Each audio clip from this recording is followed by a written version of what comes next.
Olá, bom dia, povo de Deus. Estamos mais uma vez aqui para fazer a vontade do Senhor Jesus. E hoje é dia de homenagear os mortos, né? Hoje é dia de finado, dia 2 de novembro. Abra vossas Bíblias no livro de Isaías, no capítulo 57, a partir do verso 1, diz assim: Parece o justo, e não há quem considere isso em seu coração, e os homens compassivos são retirados, sem que alguém considere que o justo é levado antes do mal. Entrará em paz, descansarão nas suas camas, os que houverem andados nas suas retidão. Saindo do livro de Isaías, vamos para o livro de 2 Coríntios, que diz assim, 2 Coríntios 12, 9.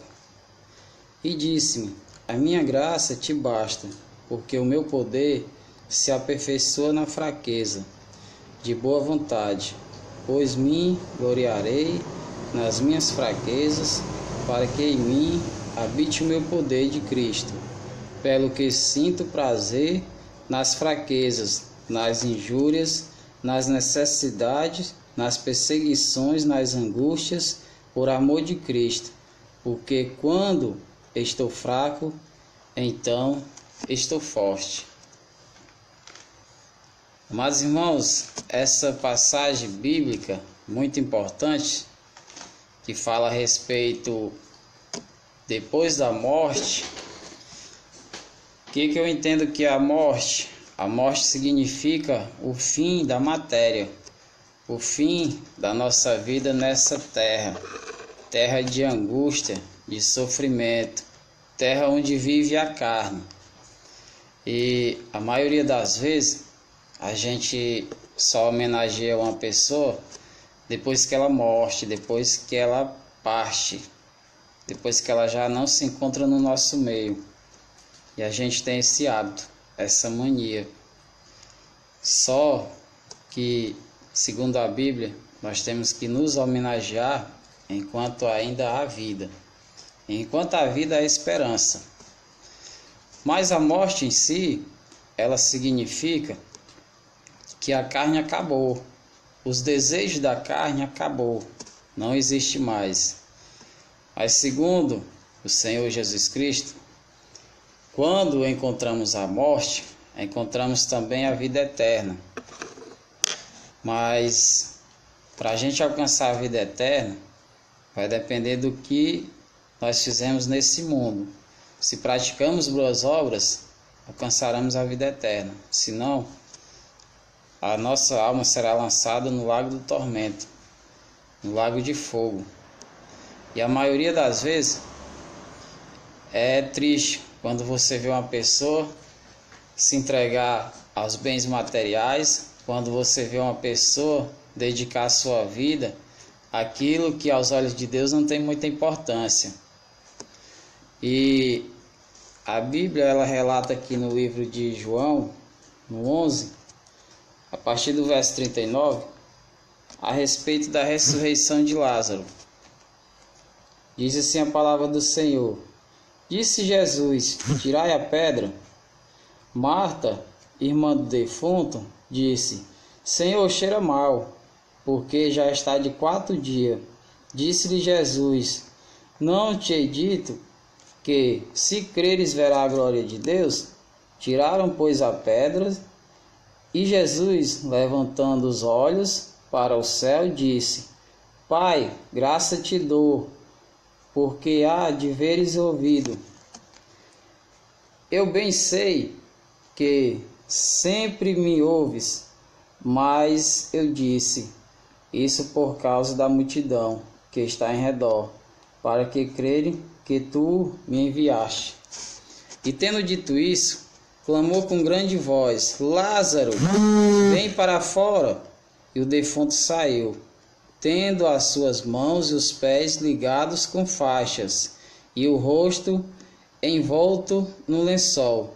Disse-lhe Jesus, desligai-vos e deixai-o ir. Muitos, pois, dentre os judeus que tinham visto a Maria e o que tinham visto o que Jesus fizeram, creiam nele. Tá vendo como as coisas não acabam quando a morte chega? Tá vendo o que Jesus fez quando ele ressuscitou Lázaro? A Bíblia relata que Lázaro, ele estava morto há 4 dias. E a sua irmã Marta chegou para Jesus e disse o seguinte: Senhor, se tu estivesse aqui, o meu irmão ele não teria morrido. Mas como tu não estás, meu irmão está morto há 4 dias.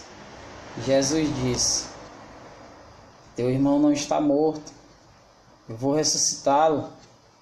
Retirai a pedra. E assim fizeram, mas eles ficaram zombando e não acreditaram naquilo. Mestre, já faz 4 dias. O corpo dele já fede. Não dá mais para trazer de volta. Eu faço isso porque meu pai me deu autoridade para fazer isso. E ele disse: retirai a pedra, filho. E ele volta. E assim fizeram. Quando seus discípulos retiraram a pedra, Jesus disse: Pai, agora é contigo. Fazei em mim a sua vontade. E assim aconteceu. Retiraram-se a pedra e Jesus disse: Lázaro, levante, venha para fora. E assim aconteceu. Lázaro se levanta do sepulcro e caminha ao encontro de Jesus. E a multidão ficou ali apreensiva, sem entender o porquê daquilo. Ora, 4 dias sepultado, a pessoa já começa a cheirar mal. Com 1 dia ela já cheira mal, imagina com 4 dias. E assim aconteceu. Lázaro ressuscitou dos mortos. E todos creram que o Senhor Jesus é o único ser suficiente salvador das nossas vidas. Aí eu faço a seguinte pergunta para você: será que você só vai acreditar em Jesus depois que você estiver morto? Não fique imaginando que vai acontecer com você o que aconteceu com Lázaro, não. Depois de morto, ser ressuscitado. Passar 4 dias sepultado e alguém ir lá e te chamar de volta. Não, irmão, não é assim que vai acontecer com você, não. Jesus te convida a aceitá-lo como Senhor e Salvador da sua vida hoje. Você não tem mais tempo. Hoje vocês vão para o cemitério visitar as pessoas que viveram nessa terra, familiares principalmente, e você vai lembrar de cada momento que passou ao lado deles. E você vai imaginar como seria bom ter essa pessoa aqui de volta, como foi bom trabalhar com ele, passear com ele, brincar com ele, jogar a conversa fora. E hoje ele vive em outra dimensão, na qual eu não conheço. Mas o Senhor tem te preparado para esse dia. A certeza que nós temos é que a morte ela vai chegar para todo mundo. Ninguém vai fugir disso. Ninguém quer que chegue o dia logo, mas que vai chegar, vai. Esse dia vai acontecer. E quando esse grande dia chegar, a gente tem que estar preparado.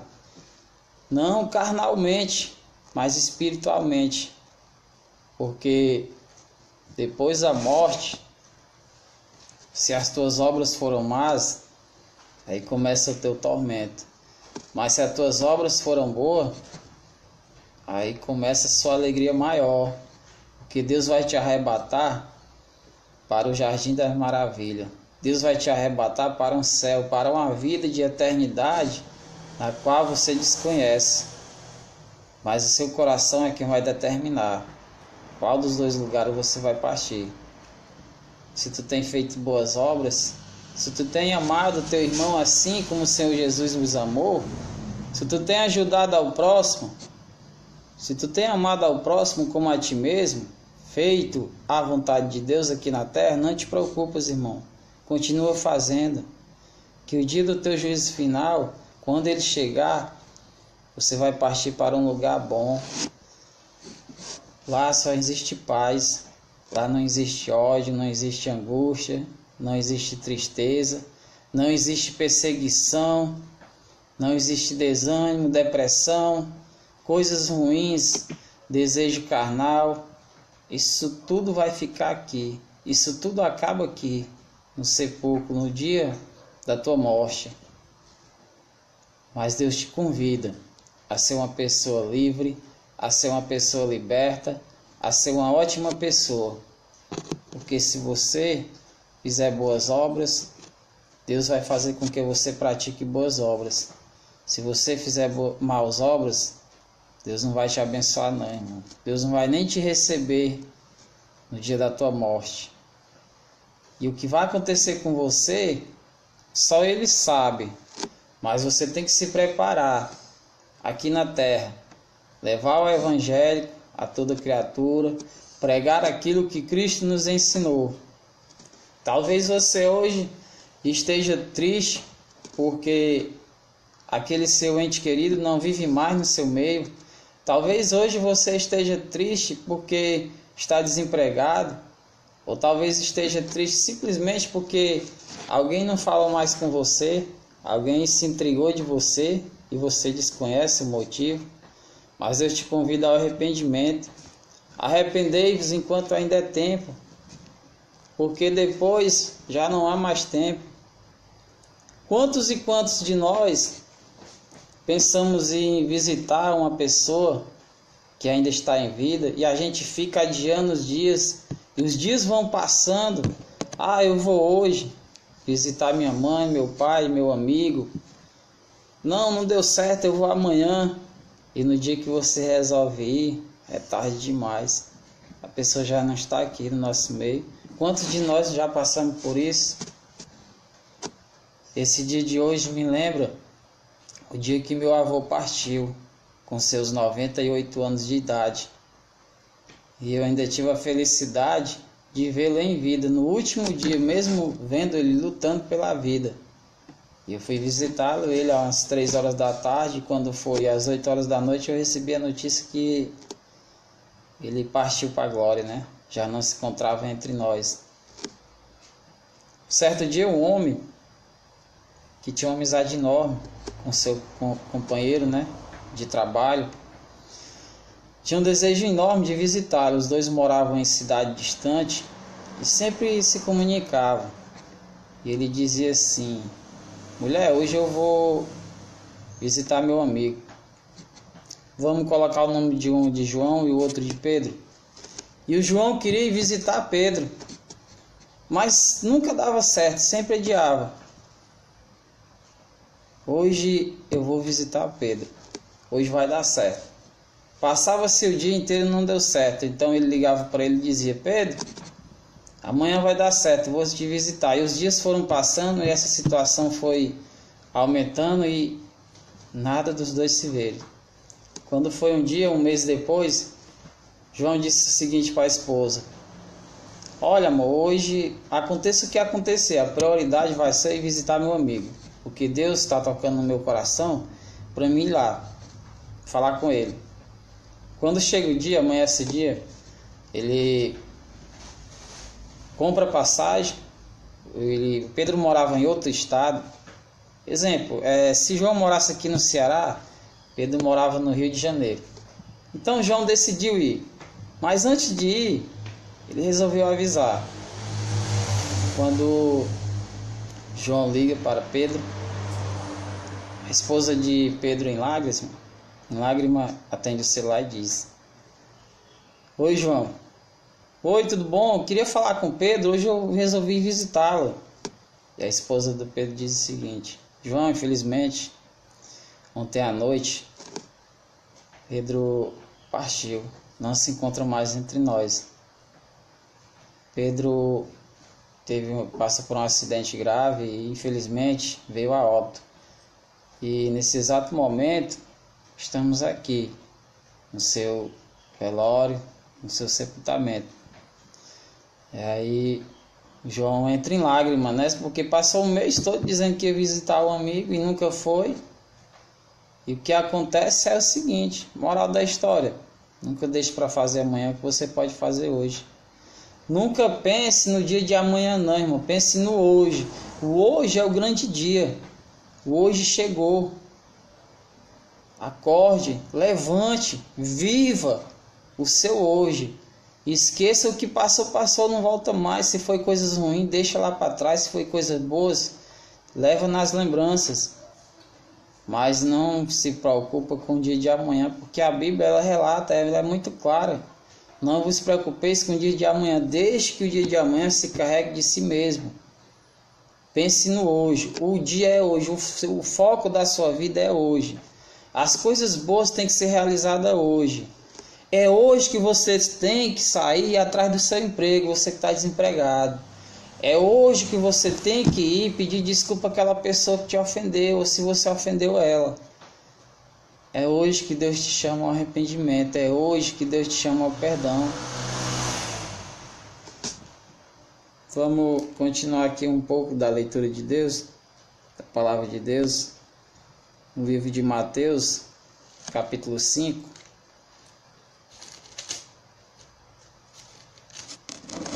Mateus capítulo 5, a partir do verso 3, diz assim: Bem-aventurados os pobres de espírito, deles é o reino dos céus. Bem-aventurados os que choram, porque eles serão consolados. Bem-aventurados os mansos, porque eles herdarão a terra. Bem-aventurados os que têm fome e sede de justiça, porque eles serão fortes. Bem-aventurados os misericordiosos, porque eles alcançarão misericórdias. Bem-aventurados os limpos de coração, porque eles verão a Deus. Bem-aventurados os pacificadores, porque eles serão chamados filhos de Deus. Bem-aventurados os que sofrem perseguições por causa das injustiças, porque deles é o reino de Deus. Bem-aventurados sois vós, quando vos injuriarem e perseguirem, medindo e disserem todo mal contra vós, por minha causa. Exaltai-vos, alegrai-vos, porque é grande o vosso galardão nos céus. Porque assim perseguirão os profetas, os que foram antes de vós. Quantos de nós não somos perseguidos nessa terra? Irmão, aquele que faz a vontade de Deus tem que entender, tem que colocar no seu coração o seguinte: ninguém alcança a vida eterna sem sofrimento. Ninguém alcança a salvação sem sofrimento. E ninguém serve a Deus, ninguém segue as vontades de Jesus Cristo sem passar por perseguições. A Bíblia é bem clara, em vários versículos ela relata. Você vê aqui no verso 10: Bem-aventurados os que sofrem perseguições por causa da injustiça, porque deles é o reino de Deus. Se você sofre perseguição, irmão, não fique triste não, se alegre, porque seu é o reino de Deus. É a palavra de Deus que diz. E às vezes a gente é tanto perseguido e não sabe o significado daquela perseguição. Não sabe porque no teu trabalho alguém te persegue, ou muitos te perseguem. Não sabe porque nas ruas alguém te persegue. É simples, irmão, que você pertence a um Deus que te escolheu. Você pertence a um Jesus que morreu naquela cruz por si e levou sobre si os seus pecados. É por isso que você é perseguido nessa terra. Jesus disse: se odiarão a mim, odiarão a vós. João 16:33 diz: no mundo tereis aflição, mas tende bom ânimo. Eu venci o mundo. Não é o mundo mais forte do que Cristo, não. Não são as obras daqui da terra maior do que as obras de Deus, não, irmão. Porque Deus criou tudo aqui no mundo. Está escrito no livro de Gênesis, a partir do verso 1, que Deus disse que a terra era de forma e vazia. E ele disse que haja luz e houve luz. Que haja a terra e houve terra. Que haja as águas e houve as águas. Os pássaros, os animais. Mas Deus sentiu a necessidade de alguém para governar tudo aquilo. E foi aí que nasceu o homem.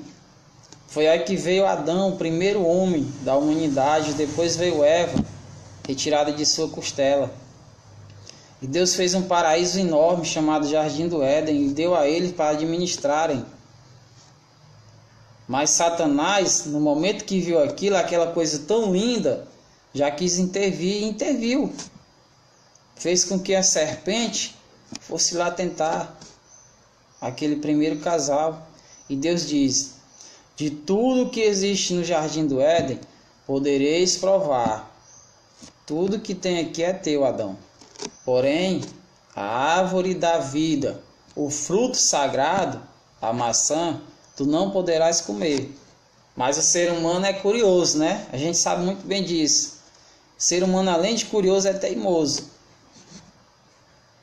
E aconteceu que a cobra foi lá e tentou Eva e disse: vai lá, chama ele, come do fruto proibido. E eles foram lá e comeram.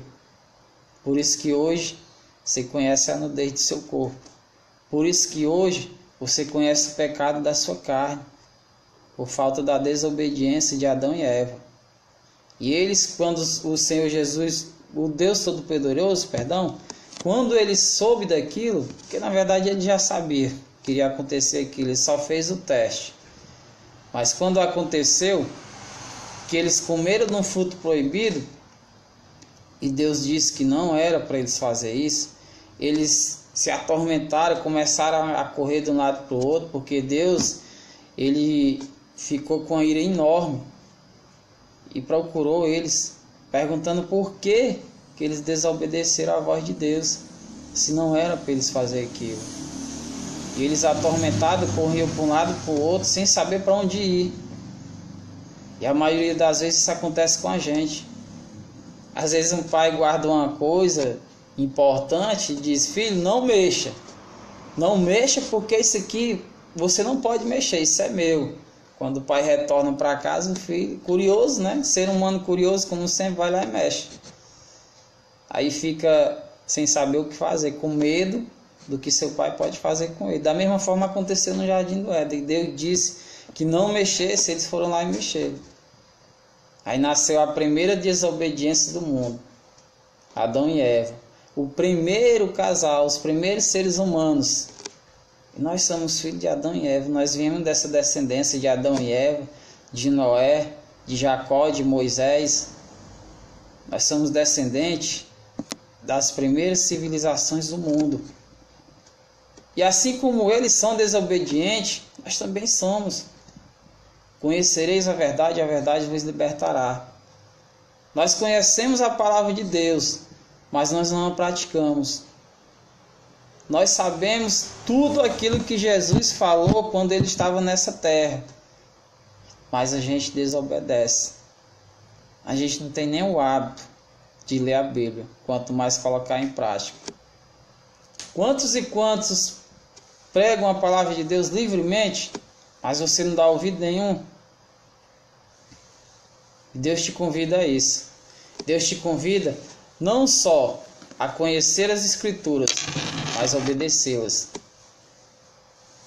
Deus te convida a dar ouvido àquilo que a palavra de Deus está falando ao seu coração. Não é o que ela está falando aos seus ouvidos, porque o ouvido da gente escuta de tudo nessa terra, né? A gente escuta pessoas mentirem livremente, rirem da cara da gente e não nos dá nada em troca, mas Deus te convida a conhecer a sua palavra. E às vezes, para você conhecer a palavra de Deus, não é preciso só você ficar assistindo um vídeo de quem prega a palavra de Deus, não. Ir para a igreja e escutar quem prega a palavra de Deus, não, irmão. Você também pode fazer isso.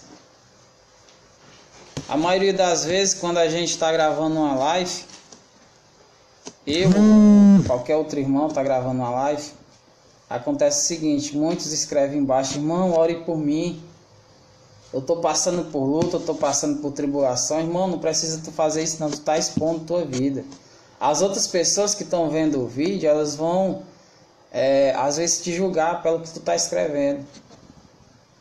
E às vezes a tua oração, Deus quer ouvir a tua voz. A tua voz é mais forte do que a minha. Mas por eu ter coragem de se expor nas redes sociais, gravar um vídeo desse, aí você acha que eu tenho condição de orar por você e você vai ser curado. Pode acontecer sim, é válido. Mas Deus quer ouvir a sua voz. Deus se alegra mais quando Ele escuta a sua voz, o seu arrependimento. E a mesma força, a mesma fé que eu tenho, você também tem. E por que você não coloca em prática? A gente às vezes dá credibilidade a pessoas que se dizem ricas, famosas, têm dinheiro, e a gente vive idolatrando essas pessoas. E esquece que nós somos seres humanos, carnais, com o mesmo potencial que elas. A diferença é porque alguns conseguiram subir na vida. E você, por não conseguir alcançar um patamar na vida que você quer, você passa a acreditar que aquela pessoa está acima de você. Você passa a acreditar que aquele cantor famoso tem dinheiro porque é top, é de linha. E você não é ninguém. Irmão, arranca esse sentimento do teu coração. Deus não quer isso de você não, irmão. Se valoriza. Se valoriza, conhece até onde você pode chegar. E se você tiver fé, você chega a qualquer canto. Está escrito em Mateus 21, 22. E tudo que pediste em meu nome, crendo, receberá. Se você crer, você verá a glória de Deus. Deus te convida a ter fé na palavra dele e apoie em prática a sua fé. Não vá muito pelo que o seu ouvido ouve, não, irmão. Vá pelo que o seu coração sente. E não tenha vergonha, não, porque quem serve a Deus desconhece duas palavras: medo e vergonha. Deus quer que você pratique as suas obras. Acredite naquele sacrifício que Jesus fez por você naquela cruz. Não faça isso em vão, não, irmão. Faça isso valer a pena. Ah, por que eu estou desempregado? É porque a crise está assolando o Brasil. Se você pensar em crise, você vai entrar em crise.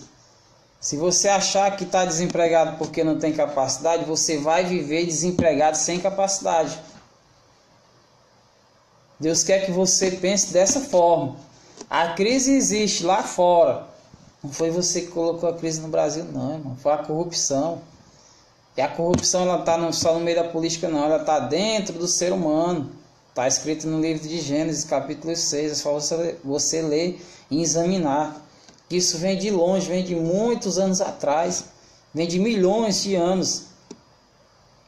E a gente fica dando ouvido às pessoas que falam que o Brasil não muda, não melhora por causa da crise. Tudo é culpa da crise. Ah, eu levei uma topada ali, foi culpa da crise. Tá faltando dinheiro aqui em casa, culpa da crise. Por que eu não consigo meu emprego? Culpa da crise. A minha empresa demitiu 1.000 pessoas, culpa da crise. A empresa que eu trabalho, ela demitiu mais de 1.000 vigilantes esse ano. Culpa da crise. Será? Se fosse, eu também tinha sido demitido. E eu, por acreditar no Deus que eu creio, eu não fui demitido. E eu não culpo a crise porque demitiu os outros, não. A culpa é da gente mesmo. A nossa fé se enfraquece quando a gente dá ouvido às coisas que não vêm de Deus. Quando a gente dá ouvido às coisas que vêm da boca dos seres humanos. Quem que quer ver você subir? Quem é que quer ver você crescer? Quem é que quer ver a sua vitória? Quem é que acredita na sua vitória? Talvez o seu pai, a sua mãe, seus filhos, seus irmãos, ou você mesmo.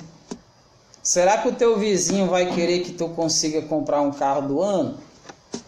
Será que o teu amigo, que você acha que ele é seu amigo, vai querer que você tenha um emprego melhor que o dele? Aí nasce um sentimento de inveja. As pessoas não querem que você consiga subir na sua vida, não, mas elas querem ver você no fracasso mesmo. Elas querem ver você apanhando mesmo. Quer passar aí falando: tu viu fulano? Tu viu ciclano? Perdeu aquilo, não conseguiu aquilo, não passou, foi tirar a prova de habilitação, não passou. Vergonha, eu fui lá e consegui, e o cara nem consegue. Não é assim que a gente vê por aí? As pessoas querem falar mal de você mesmo. Mas Deus quer fazer de você um vitorioso. Deus quer que você mude de vida. E para você mudar de vida, você tem que aceitar a palavra de Deus. Você tem que aceitar Jesus como seu salvador da sua vida. E no momento em que você aceitar Jesus, Ele vai mudar a sua vida por completamente. Vai fazer de você uma nova criatura. Aquele Juliano que vivia lá no passado, morreu, irmão, já não vive mais. Quem fala com você aqui é uma nova criatura, reestruturada por Deus, que tem família, que tem filho, que tem esposa, que tem emprego, que tem saúde, que tem força, que tem vontade de vencer na vida. É assim, irmão, é assim que Deus quer que você pense. Mas para isso acontecer, você tem que viver isso aqui, ó. Tem que viver o que está escrito aqui. E pode ter certeza que vai acontecer com você também, irmão. E não ligue para as pedradas não, porque elas vão ser lançadas de todos os lados. Se eu fosse dar ouvido às pedradas que já jogaram em mim, eu não estava mais nem aqui para falar com você. Se eu fosse dar ouvido às perseguições que já aconteceram na minha vida, quem me conhece, irmão, primo, sabe do que eu estou falando. Sabe do que eu passei para estar aqui hoje. Você acha que eu estou no auge da minha vida? Estou não, irmão. Isso é só um patamar que eu subi, além do que eu vivia lá atrás. Se eu fosse dar ouvido àquelas pessoas lá atrás que me falaram coisas negativas, que não acreditavam em mim, é engraçado, já parou para pensar que o diabo, ele ri da tua cara quando ele fala dos seus sonhos? Ele usa as pessoas para zombarem de ti? Irmão, se você tem um sonho, não conta para ninguém não. Porque as pessoas não conseguem, também não quer que você consiga. As pessoas, elas vão frustrar os teus sonhos. Vou dar um exemplo. Quando eu trabalhava numa determinada empresa no município de Maracanaú, que eu era auxiliar de serviços gerais, me apelidaram, sabe de quê? De vassourinha. Vassourinha, era vassourinha para cá, vassourinha para lá, porque eu varria a empresa por todos os lados.